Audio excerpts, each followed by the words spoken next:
No programa de hoje, eu estou conversando com o historiador, escritor e professor Paulo César Araújo.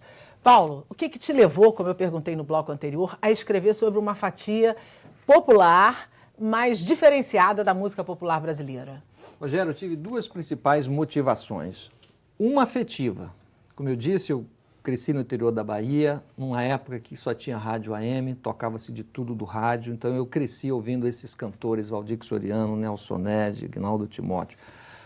Aí, mais tarde, quando eu me interessei pela história da música popular brasileira e particularmente pela história do Brasil, eu constatei que aqueles artistas que eu via no rádio, de forma intensa, o público brasileiro ouvia, não estava representado nem nos livros até então publicados, nem no próprio debate sobre música brasileira. Eu lembro que lá na faculdade, por exemplo, de vez em quando os estudantes organizavam-se Semana Bossa Nova, Semana Tropicalismo, Semana do Samba e do Chorinho. Eu falei, pô, e a música brega, aquela música de Valdir Soriano, ninguém fala, ninguém discute, ninguém debate. Então, eu tive também essa motivação intelectual para entender o silêncio dos intelectuais, da produção memorialística sobre essa música, e ao mesmo tempo explicar que música é essa, o que eles produziram, a quem influenciou, por que foi influenciado. Então, foram basicamente essas duas motivações. Você descobriu o motivo do silêncio? Claro, uma afetiva, né, que foi essa lembrança, e essa motivação intelectual.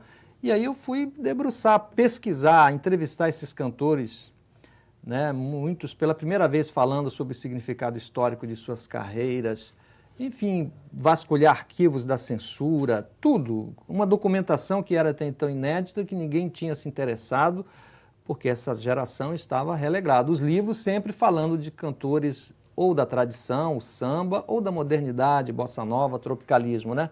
E essa geração toda, esse segmento chamado brega ou cafona, excluído dessa memória até então produzida no Brasil. Então, meu objetivo foi esse, foi denunciar isso e explicar a história dessa geração de artistas. Qual foi o motivo que você encontrou para esse silêncio? Não, Por que não se falava dessas pessoas, embora elas fizessem sucesso, claro, com o seu público segmentado? Porque o Brasil, você sabe que o Brasil, uma das singularidades do Brasil, uma das nossas principais características é a desigualdade social. Sim. O Brasil é reconhecidamente um país entre os grandes países que tem um maior nível de desigualdade. E essa desigualdade não se reflete apenas na divisão do bolo, na questão econômica. Isso vai se refletir também na questão da produção da memória. Então, esses artistas, consumidos majoritariamente por um público muito popular, pelas empregadas domésticas, pelos porteiros, pelos padeiros, pelos motoristas de caminhão. Então, da mesma forma que esse segmento é desprezado no cotidiano brasileiro, aqueles artistas que eles gostam, que eles preferem, com os quais eles se identificam, também era excluído. Então, a explicação passa por aí. Isso é também mais um sintoma dessa desigualdade social no Brasil, que se reflete no campo da memória.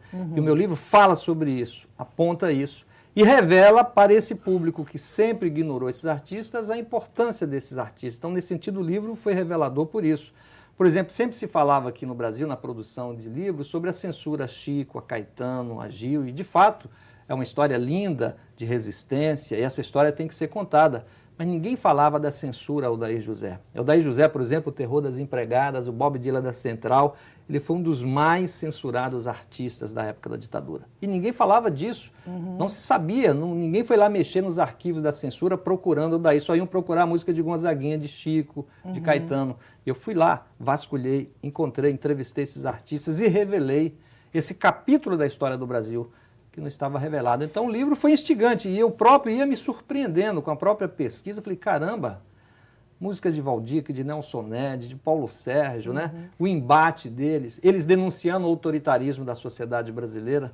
Porque enquanto o Chico falava, apesar de você amanhã de ser outro dia, ele está falando do autoritarismo do regime militar, o Odair José está falando do quartinho de empregada, diminuto. Então ele está denunciando o autoritarismo nosso, do cotidiano brasileiro. O autoritarismo que a gente continua, inclusive, vivendo. A gente continua, claro, que é uma sociedade autoritária. Então, nesse sentido que eu coloquei, eles também denunciaram o autoritarismo, não aquele do regime. Um outro. Que a sociedade continua. Claro, que é muito mais naturalizado, inclusive. Admissível, inclusive. Inclusive, admissível. Socialmente admissível. Claro, mas então é isso. E eles se sentiam, assim, excluídos da grande nata da música popular brasileira? Sim, eles têm consciência disso, eles sabem que eles são amados por grande parte do público, mas ao mesmo tempo eles sentem na forma como eles são tratados na mídia,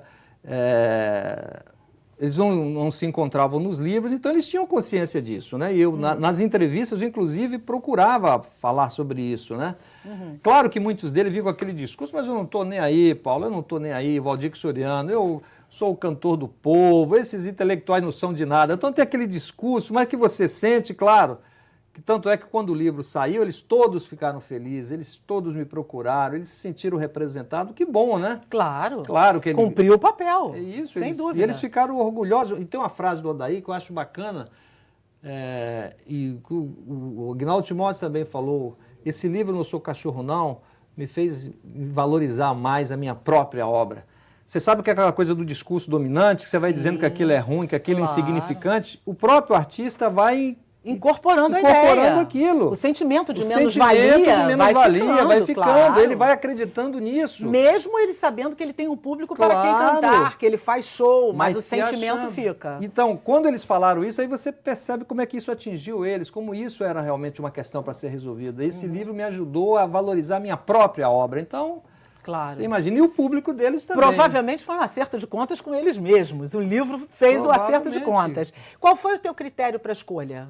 Porque eles não são os únicos, digamos assim, os únicos bregas. Qual foi o teu critério, o teu recorte? Eu fiz um recorte, primeiro, cronológico. Eu peguei a geração que eu chamo a geração do AI-5, aqueles artistas que surgiram na virada dos anos 60 para 70.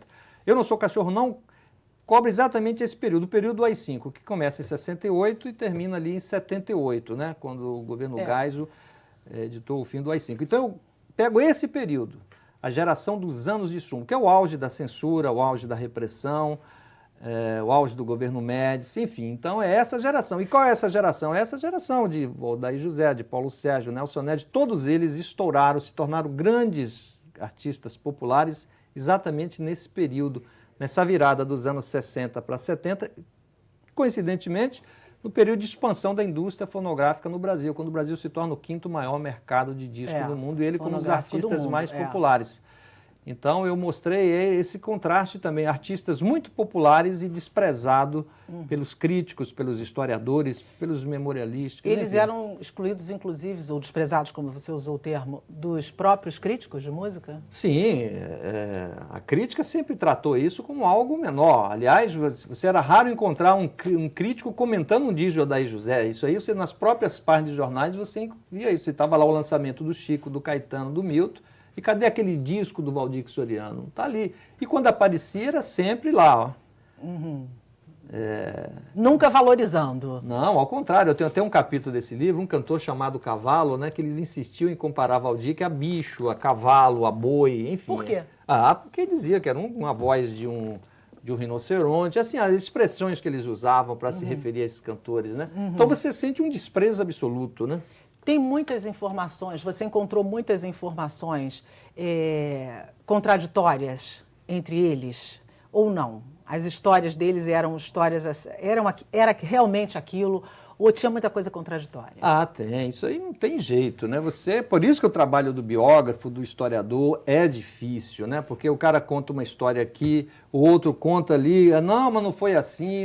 Então você tem que buscar várias e várias fontes, tem que ir se cercando, você tem que, enfim, isso tudo acontece E as pessoas omitem muita coisa de si mesmas, aquelas histórias que elas não querem que as pessoas saibam, ou nessa hora elas se abrem porque sabem que você está falando para o público delas. Eu digo no caso desses aqui. Aliás, eu quero mostrar o livro agora, o Eu Não Sou Cachorro Não, que eu já li, recomendo, é maravilhoso. Muito bom. Obrigado. Muito bom. Você sabe que eles falam, aliás, uma das expressões que eu mais ouvi nessas entrevistas, ele fala, Paulo, é a primeira vez que eu estou falando isso. Mas eu acho que é a primeira vez que estou falando isso, primeiro porque ninguém foi perguntar sobre isso, né? Então, e isso também, é claro, eles se sentiam confiantes para falar. Então, já que eu estava tocando naquela questão, a própria memória, como é bom falar sobre isso, né? Então, isso tudo acontecia, né? Qual foi a média de entrevistas que você teve que fazer para compor um livro com essa capacidade de memória? Claro, o livro aqui é uma confluência de uma soma de várias fontes, né? Fontes impressas, orais, programas de rádio, porque eles eram cantores do rádio.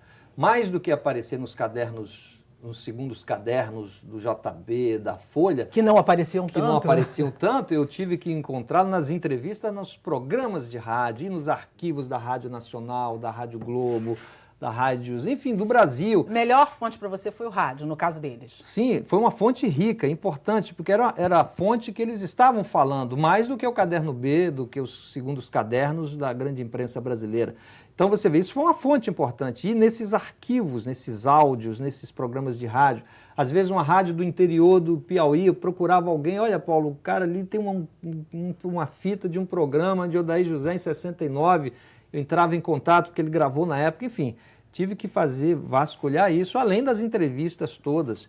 Mas, por exemplo, para o livro do Roberto Carlos, eu entrevistei 170 personagens, é o que estão listados aí. Eu fiz mais entrevistas, mas usei para esse livro do Roberto, a biografia do Roberto, porque a biografia você tem um trabalho mais de no caso dele você tinha que ter fontes para falarem sobre ele. Também. Então foram 170, inclusive aquela famosa entrevista com Chico Buarque, que o Chico se esqueceu e tal. Mas, enfim... Então é isso, são vários, mas isso é só parte das fontes, né? Além de tudo isso, de programas de rádio, fontes impressas, programas de televisão, documentos, arquivos da censura. E histórias que as pessoas vão te contando, que também vai te ajudando a costurar essa colcha de detalhes, né? O que você viveu como ouvinte, eu acompanhando, nesse caso, uma música que eu escuto desde criança, enfim, a coisa da memória... Enfim, você junta tudo, isso é resultado de tudo isso, da memória, da vivência, da pesquisa, do testemunho, dos documentos, enfim, inéditos, primários, fontes primárias, fontes secundárias, tudo. Você também é professor, como nós falamos aqui, você fala sobre música brasileira na universidade, é uma das suas cadeiras, digamos assim. Você percebe que a nossa geração, a geração de hoje, que estuda a comunicação, por exemplo, tem interesse nesse tipo de memória, já que nós somos um país que, sabidamente, não guarda a memória? Você sabe que eu estou, assim, tem havido um interesse maior cada vez mais. Eu acho que isso também é consequência da expansão da própria produção memorialística. Nós temos hoje muito mais livros sobre MPB do que tínhamos lá há 20 anos atrás, né? Então, a questão da internet facilitou muito o acesso a essa produção. Você hoje escuta o disco que você quiser, você só digitar ali, você tem o disco original. Eu acho que isso também facilita, né? E no meu caso, eu posso dizer para você, o meu curso, por exemplo, lá na PUC é uma eletiva, não é uma matéria obrigatória. E é um curso que está sempre cheio, ou seja, você tem o público querendo conhecer essa história, né? Tendo a oportunidade, enfim, então... E na sua maioria realmente desconhecem? Sim, a maioria desconhece, a maioria se surpreende, é sempre assim uma história para eles, né? Caramba, e muitos falam assim, professor, eu entrei no curso assim com curiosidade, mas não sabia que era tão rica a história da música brasileira. Então isso é uma revelação para muitos deles, né? Como é que essa música tem uma relação com a história do nosso país, como isso é grandioso para o Brasil, então ele muito se surpreende. Mas é isso só está começando mesmo, né? Sim, essa história ser contada, isso certeza, é um projeto maior. Com certeza. Eu estou modestamente dando a minha contribuição com os meus livros, com as minhas aulas, mas posso dizer para você, Rogério, ainda estamos muito aquém. A importância da música brasileira, o lugar que ela ocupa na história da cultura é muito maior. Nós ainda não conseguimos dar conta disso. Ainda não temos uma produção memorialística, historiográfica, que esteja à altura dessa importância. Nem em quantidade e nem em qualidade. Nem em qualidade. Porque a pesquisa tem que avançar muito. É verdade. São muitos relatos só memorialísticos, só de causos, são muitas coisas assim, pesquisa realmente muito pouca, né? Mas avançamos bastante. Nos últimos anos isso tem... E eu acho, e esses estudantes que se interessam, alguns deles vão também pesquisar, então eu acho que a tendência é mais... sempre existirem mais pesquisadores, melhorar. Nós temos um índice baixíssimo de formandos no Brasil até hoje. As pessoas entram na universidade, mas não concluem. Nós temos, no máximo, 1% de pessoas que entram e que concluem os seus cursos. Mas eu queria perguntar para você em relação à qualidade intelectual desses alunos. O que você está achando? Você está achando que as pessoas estão indo melhor preparadas, mais dispostas? Como é que você tem visto o mundo universitário, com os alunos que você convive? Mas eu queria também que você respondesse no próximo bloco. Okay. Porque nesse bloco a gente vai ter que fazer um rápido intervalo, apesar dessa conversa ótima com o Paulo, mas não sai daí não, que é rapidinho, a gente volta já já.